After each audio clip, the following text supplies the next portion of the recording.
What's one thing you hate doing in your job? Let's show you what AI can do. Let's show you what it is. And we need to meet everyone where they are in their change curve. And AI has a very wide spectrum of people based on their adoption.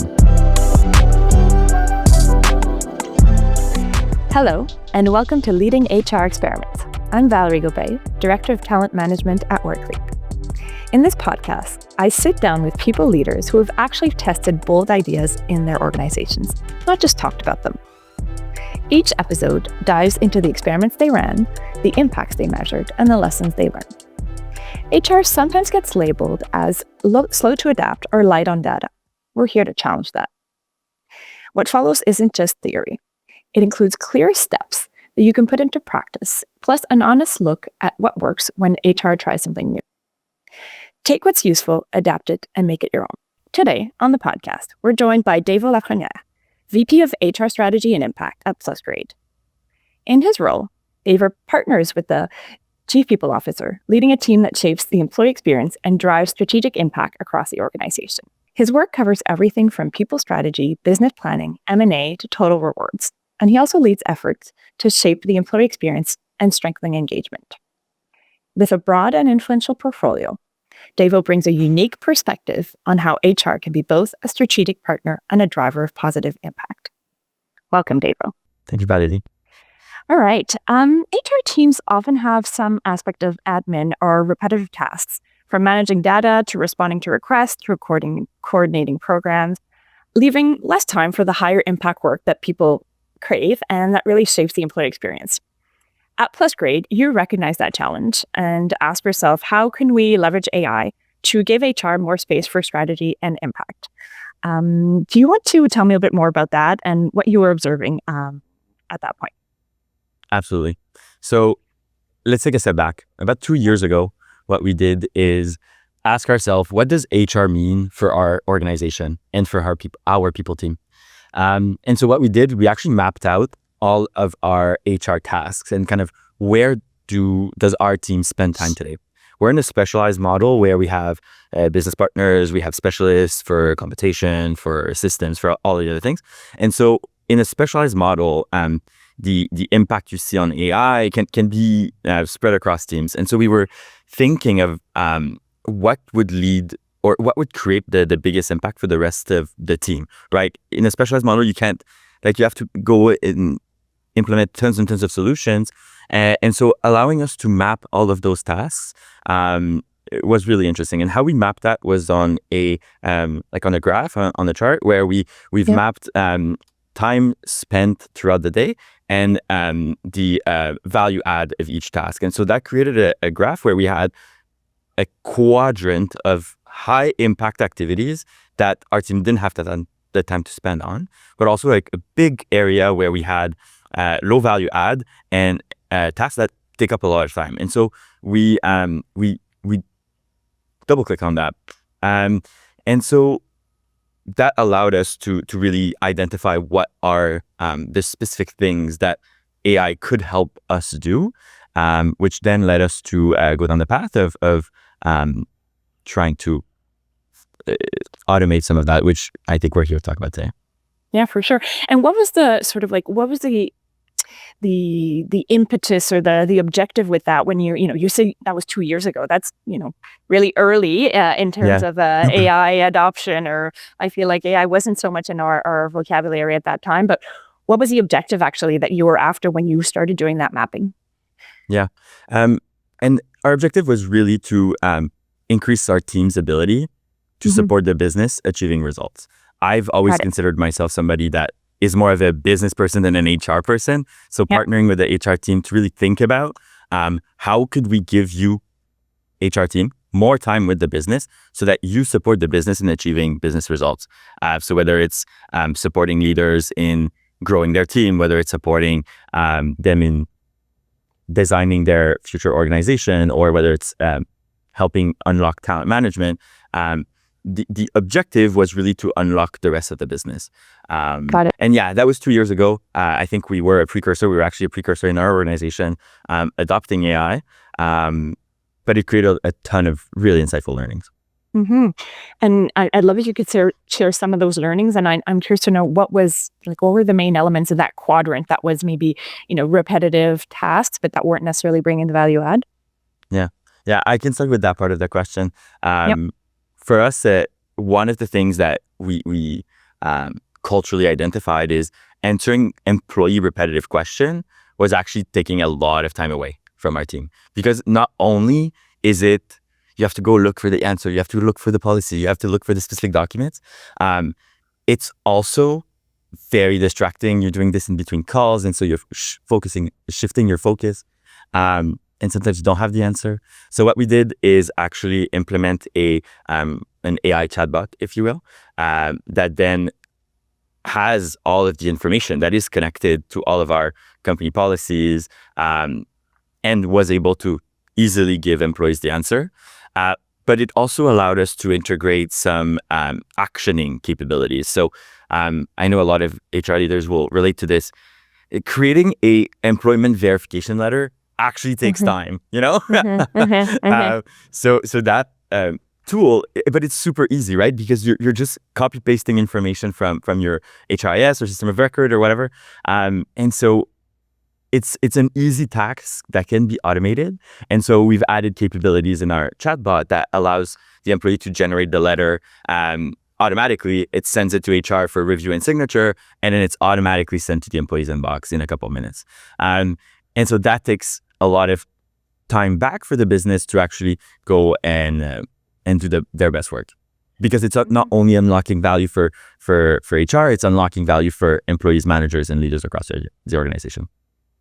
For sure. And I'm curious for us to get afterwards, and what have you observed that this time had been repurposed for? Let me just dig down a little bit on that. So you said employee requests are now answered through this chatbot, where it can surface the right information and share it back, and can even take action. Is that something you built internally, or did you partner externally with someone for that? Question. And it goes back to one of our earlier points. 2 years ago, HR chatbots were not there were so many options. They were all GPT wrappers or whatever, in the behind the scene. The reality is we partner with a third-party organization that helped us develop it. But I think if you look at the context today, and yes, there's money, investment, and time, and whatever. Today, it's so easy to set that up. If your organization has ChatGPT or OpenAI or Copilot, I'm less familiar with Copilot, so I can't talk on the other two. But if you're using Gemini, you can easily create a gem that generates you the letter, or that generates you the answer, so that you may not have the employee go directly to the chatbot, but at least you can have an employee. You can copy paste the answer. It's going to draft you the answer, and then you can copy paste it back to the employee, verifying it. So there's so many easy solutions now that allow you, that the barrier to entry is so low for an organization that wants to adopt AI, that it's so easy for everyone to adopt something like that. And let's say we want to tempt our listeners also. What are some of the tasks that your HR team never does manually anymore? You listed the building the employee employment letter. Letter, yeah.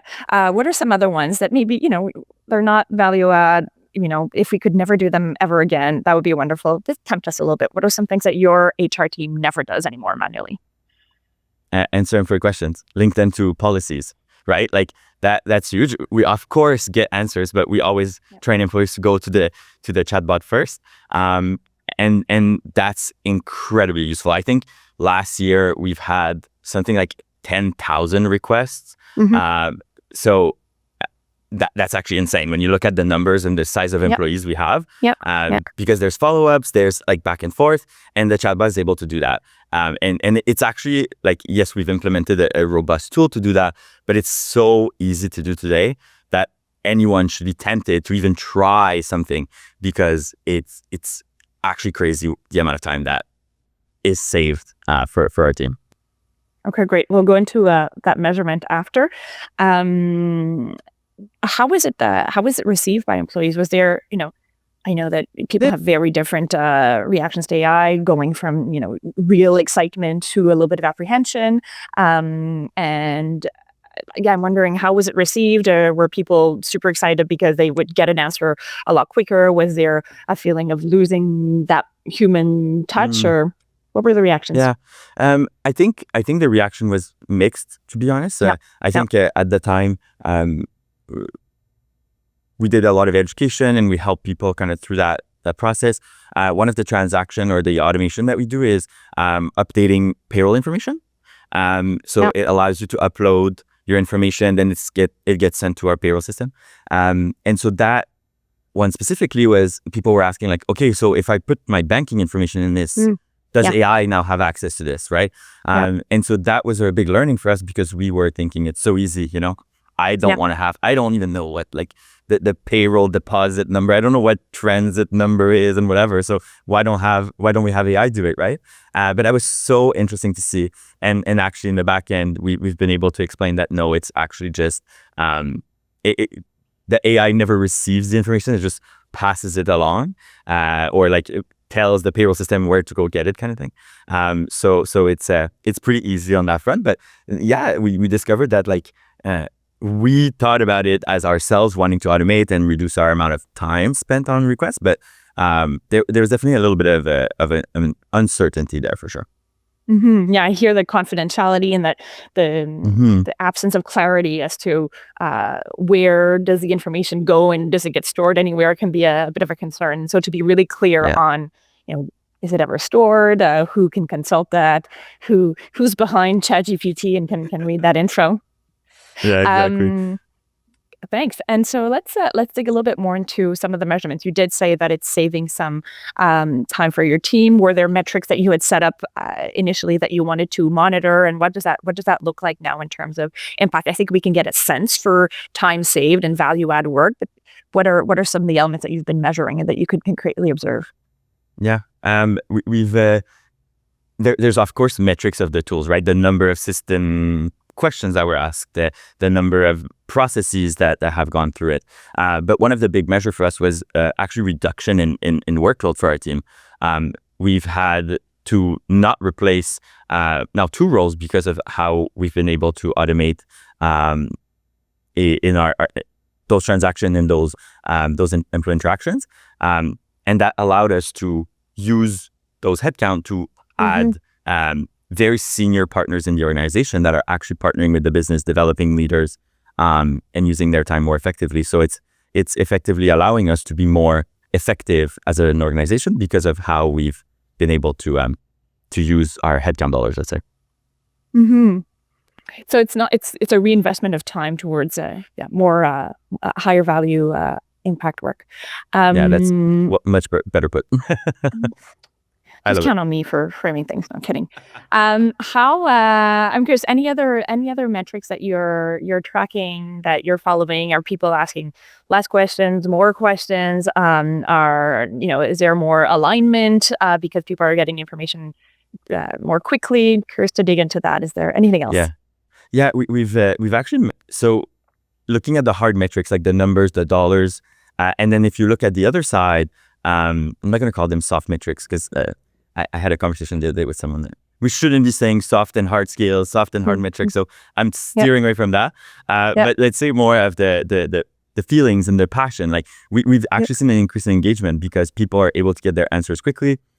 We've seen ambassadorship for this, where some people ask questions in some Slack channel, and then somebody's gonna say, "Hey, have you asked PlusPal?" Or that's how we call the chatbot. Your little chatbot, PlusPal. Got it. PlusPal, yeah, your PlusPal. So have you asked PlusPal? And we've even created a logo imagery, so we made T-shirts out of it. And so there's a huge engagement and connection with it, and it's becoming a big part of our people team too, where we're thinking about what are other uses that this tool can provide. And as AI is getting better and better, what's the future of those agents, and how are they continuing to support us? And is this PlusPal kind of the future? We're seeing a lot of traction on that.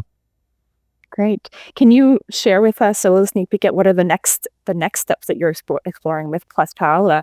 What happens when PlusPal gets a promotion? What does it do? Yeah. Right now, we're looking at making PlusPal essentially the only employee self-service tool. So in the back end, integrating it to our system so that your only interaction goes through PlusPal. So right now we've launched time management, so you can request time off, you can approve time off as a people leader through PlusPal.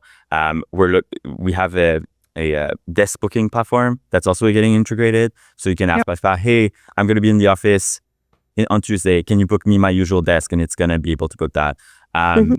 And we're developing tools that allow us to do performance reviews. So, hey, PlusPal, what feedback did I receive this quarter? And it's going to be able to spit that out and help you shape that in some way, shape, or form. On the leader side, we're integrating PlusPal to give some leadership advice. So, hey, I have a conversation coming up. What tools do I have, or what should I be thinking about? So PlusPal is going to be able to draw on some of our learning data or learning platform to be able to draw that in. So some really, really cool stuff coming up.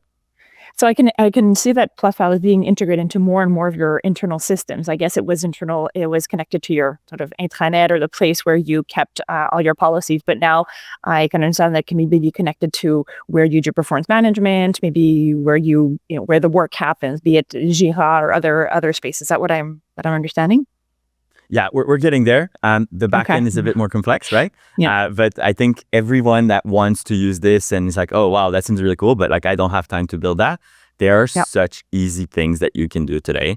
My favorite thing to do when I meet someone that's like, hey, how do I get started with implementing this type of chatbot? My suggestion is think about one thing that you do on a recurring basis, then ask ChatGPT, Gemini, Copilot to build you a prompt. So you ask that AI tool to build you the very detailed prompt you need, and then you refeed that into it so that it gives you kind of a chatbot, or it gives you an agent that you can reuse to then do that every day. So let's take a step back useful. and dig into that. If our listeners wanted to get started, I guess first step could be that sort of mapping around what are the tasks that we have a sense that aren't value add, that aren't energizing for our people, that are time consuming, and then how would you invite them to translate these tasks, or to make these tasks part of what an AI agent could do for them? What's that concrete crossover from idea to implementing? Yeah. For me, I think it's about small steps, right? Yeah. We can't start thinking about integrating your HRIS and your engagement tool and whatever into one if you don't have a good understanding, or if you haven't used AI ever. So my suggestion is to think about one task that you do at least on a weekly basis. For example, for me, we have a leadership meeting every week, and I need to feed updates from the team to that leadership meeting. So the team that I have adds their like highlights or blockers or whatever to a doc. Then I have an agent where I copy paste that information, and it gives me the summary that I need to provide to the leadership team. It's a very copy and paste type of task, but it's allowing me to build one agent or one of those chatbot that allows me to be more effective in my work. So my advice is start with one thing that you do at least once a week. Use ChatGPT, use Gemini, use Copilot to build you the little chatbot that you need, and try it. Iterate, improve. And then you'll see there's another task, there's another task, there's another task. You all create your little agents, and you have AI do the work with you. Okay, and let's say we wanted to save some time for some of our listeners around maybe what could be a bit tricky, or what are some of the lessons you've learned along the way? Maybe some things you hadn't anticipated, or things that didn't go as planned, or maybe stakeholders that weren't as naturally on board as you would have expected. Maybe you can share a bit of that with us so that we can learn from your mistakes and just do better. Yeah, I'll talk about two things. One, AI is as good as the data you feed it. Right? So if you have outdated policies, the AI is going to give the answer on the outdated policy. So it's really important that, like, as an organization, not only do you need an AI plan, but I think you need a knowledge management plan. So if you think about how are you keeping that information alive, up to date, in the right place with the right access levels, I think that's critical. And as a people team or as an HR team, it's it's so helpful to think about all of the use cases that technology can help us. But an AI is the shiny object, is the really interesting thing, is what everyone talks about. But first, you need the baseline, right? You need the data that to be accurate. You need certain automation. You need systems to be connected. There's amazing tools out there. You just need the base to be set up for success. And the second thing I think that we should talk about is AI is constantly changing. And so the tool that we selected 2 years ago, would we go with the same one? I don't know. To power our chatbot. And that's because there's so many options out there. The market is so crowded. So I think sometimes the simple is better. If you already have a tool inside the company that can do some of that, leverage the tools that you have, and you'll be super successful. Taking a step is better than not doing anything. Yeah, that really resonated. I think it could be overwhelming for a lot of people around like, oh, we're so late already. What can we do now that we should have done 2 years ago, like plus grade. But so how, for people not to be intimidated by that and to start with what they have already and the things that are obvious that they can go with. And if I can add to ahead, that, Valerie, that's so true, but I think it starts with listening, right? Like listening to employees, listening to your people team, listening to your leaders. What do they need, right? Like if you as an organization have figured out a way for people to go and find the policies and get the answers themselves, then that's amazing. That's not where you should be investing your time. But maybe it's helping reframe performance feedback, or maybe it's helping employees with accessing some information or a training on X, Y, and Z. It's really about understanding what people are asking and helping serve that to improve overall engagement, reduce your costs, reduce your time spent, so that you can spend your time on higher quality initiative, higher impact initiative. And let's say you're facing a stakeholder that's pushing back a little bit, that's very convinced by numbers. What's your best pitch for pushing forward that idea around why it's worth investing in that? I think there's a easy case to make if someone's looking at numbers, whether you're presenting hours saved, dollars saved. AI is driving it is easy to drive adoption if you're meeting kind of a numbers or KPI focused person. Where it's harder, I think it's on the human side, right? We're always worried that AI is gonna, or I should say, there's a lot of fear that AI is gonna replace everyone's job. Yep. We're gonna end up like in WALL-E. I don't know if that's a reference that makes sense, but like where the society, like we're not sure what we're doing and whatever. Like I think AI is there to help us, enable us, and accelerate us. And the organizations that are going to succeed are the organizations that leverage AI to augment as opposed to replace. Yeah. So I think when you're facing that stakeholder that's struggling to adopt because they're worried about their job, I think it's about, again, going bite-sized and saying, hey, what's one thing you hate doing in your job? Let's show you what AI can do. Let's show you what it is. And for me, it meant like actually coding little agents for some people because they weren't bought in or they didn't know how to do it. But we need to meet everyone where they are in their change curve. And AI has a very wide spectrum of people based on their adoption. All right. Thanks. Yeah, for sure. You said before that, and I mean, I was a bit not worried, but I thought when you were going there saying, oh, we're actually able to replace some people's jobs with AI, I thought, well, that's, tapping into some people's sphere. And then I heard you say, which we replace with higher value impact work, which, I mean, I think that aspect can be reassuring. It's not only about cost saving, but it's about bringing more impact. It's about changing the nature of the task that gets done and how technology can partner with our teams to make sure that the work we do is really driving the things that make a difference.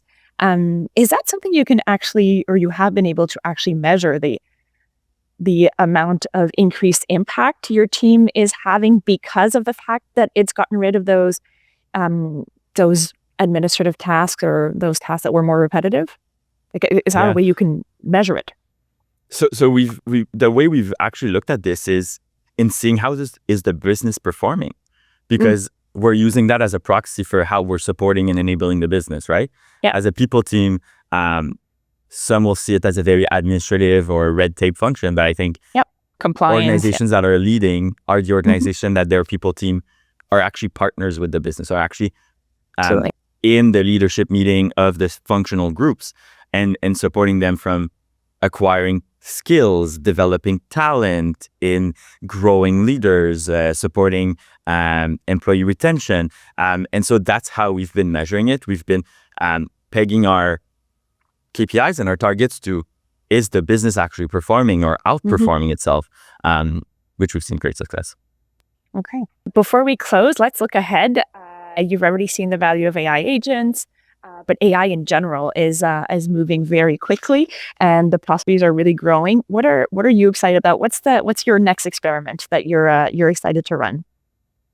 Yeah, our next experiment actually started where we've implemented another tool that then helps us really reinvent the way we do learning and development. Learning and development to me is a function that remains kind of a black hole, in the sense that, like, we're investing so much in it. We hope people see the value. We hope they see acquired the skills. But when you actually look to measure the success of learning and development, I've always found it hard from a skills adoption perspective. When you think about measuring time in a training or completion. That doesn't say anything. Doesn't say anything about impact. Exactly. So how do you measure skills adoption? How do you measure like actual business results when you're looking at L&D? And so we've done a big investment in our team, where we've actually brought on people to do instructional design and to do facilitation and to do to be the partners we need from L&D.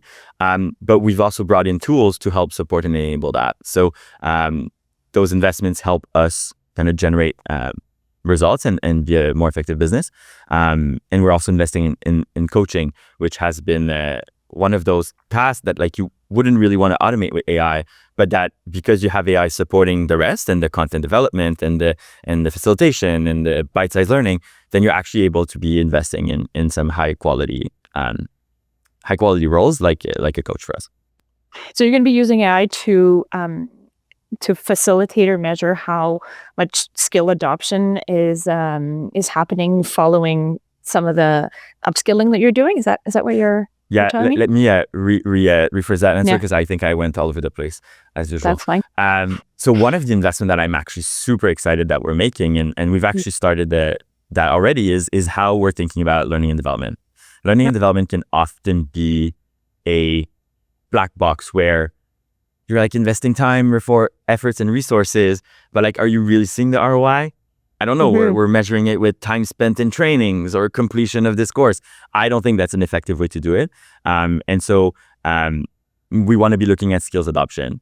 And for us, so we've invested in tools that help us not only support the day-to-day work of our instructional designer or of our facilitator, but actually provide bite-sized learning that we're able to measure really quickly with business results. So, and that's tailored to the employee by the employee. So it's enabling the employees to be their own drivers of what type of content they want to see.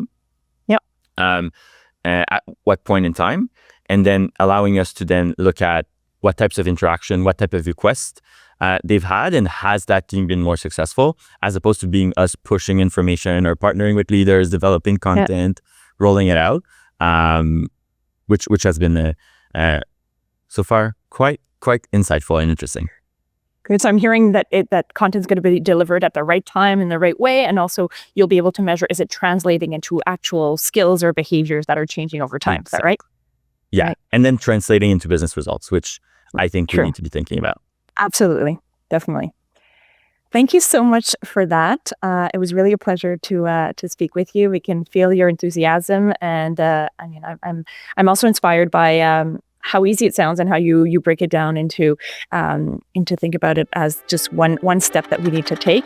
That's it for today's episode. For our listeners, take what works, experiment, and keep pushing HR forward.